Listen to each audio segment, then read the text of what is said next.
Hello, Eagles Nation. It's your guy, Cool Eagle, back here with another video. Just want to come talk to you guys right quick, man, because we have a lot to talk about. Now, on the smaller scale of things, if you're like me, you're probably upset because you can't get your money back from NFL.com after buying the Jalen Hurts jersey when he was number 2, but then finding out he changed it for number 1. And now you're kicking yourself in the face because you didn't apply for the guaranteed refund after 90 days if your quarterback is traded or cut, whatever, right?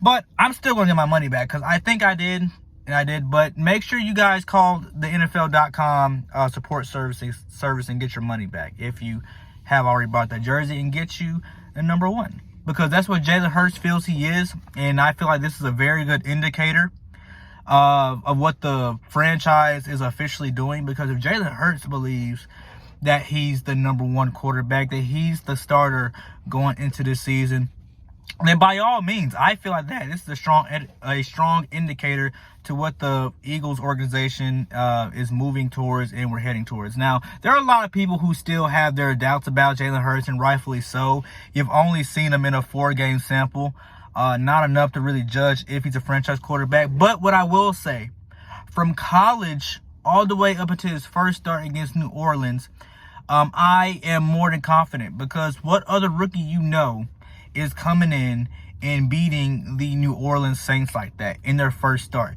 Now, Justin Herbert almost got it done. He almost got it done, but, at the end of the day, it's all about the scoreboard and what the scoreboard says. And Jalen Hurts, clearly, if you look at QBRs, I believe that Jalen Hurts was slightly better than Justin Herbert.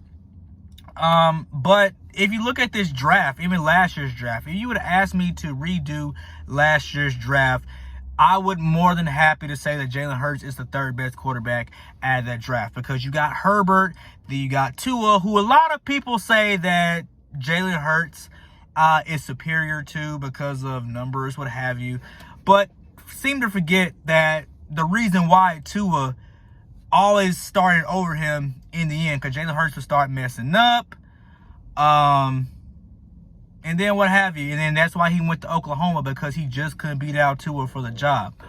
It still did pretty well. Jalen Hurts got himself a chip with Oklahoma, a school that's known for developing quarterbacks. So I think that we should be, this is definitely going to end up way better than the Sam Bradford ordeal. I tell you that. The only thing that messed up Sam Bradford coming out of Oklahoma was the fact that we didn't build around him. We didn't do an adequate job building around him. Yeah, I know y'all talk about Jeremy Maclin, Deshaun Jackson, and all that, but if you're talking about the kind of offense that Sam Bradford is accustomed to, I would look at Sam Bradford in his Minnesota Viking days. But this is not a Sam Bradford video, okay? This is about saying why you should believe in Jalen Hurts. Out of all the quarterbacks coming out of this draft, he has a chip. He played at an SEC school. And his numbers are, fairly consistent if you look at them. I know Justin Fields, everybody likes to ride Justin Fields and look at his numbers. I think his sophomore year, he was spectacular. I think 44 touchdowns, 6 interceptions or something like that. And then his junior year, before he enlisted in the draft, a lot of people call him subpar, even though Ohio State only played 6-7 games that year. So if you take into account his regular season stats and his postseason stats, he still had a very spectacular year compared to his sophomore year. I don't see much of a drop off. So if you were to ask me what rank I would put Jalen Hurts in this particular draft, I would definitely put him at maybe number 2, number 3, because I think that Trevor Lawrence is a bona fide starter, and then the media just already gave him the hype of the number 1 quarterback, so I gotta respect him as such. Okay, and then you got Justin Fields.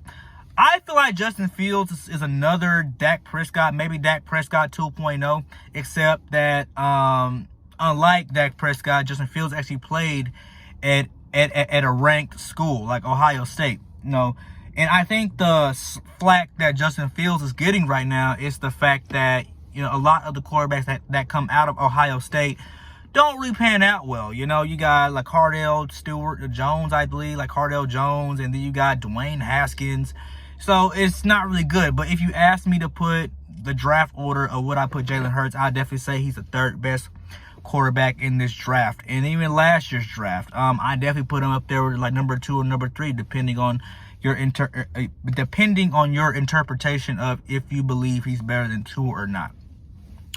But even just going into this draft, man, I feel like I'm still set on a defensive player, because if you draft another wide receiver, you're already it's gonna be a crowded room already in bruised egos, because you got Jalen Reagor, who believes he's a number 1 receiver, even though I still believe he's a very good slot receiver.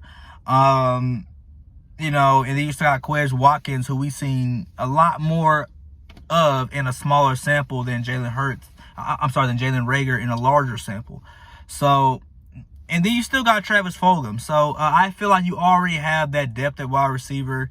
You still got available ones you have, but again, if you see Jamar Chase or Kyle Pitts or Devonta Smith or Micah Parsons, you gotta select one of those 4 players, because I think one of those 4 players are gonna have an immediate impact. But if you ask me which one out of those 4, I'd have to say Micah Parsons, because we're lacking at the linebacker position.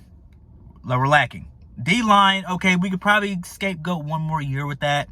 See where we get with Derek Barnett, Josh Sweat, and the aging of Brandon Graham, Fletcher Cox, and who else we have on that line. You can draft some defensive linemen in later on. You can do that, or you can sign some in free agency. You can do that. But of course, depending on cap space. But I don't know, man. I just feel like you be smart getting a defensive player, because over the past 2 years, you're 30th in investing like top flight picks, like first to second round. We're 30th most in investment, but we spend the most on offense, but we don't maximize the potential we have in our offense. So let me know what you guys think in the comments, man.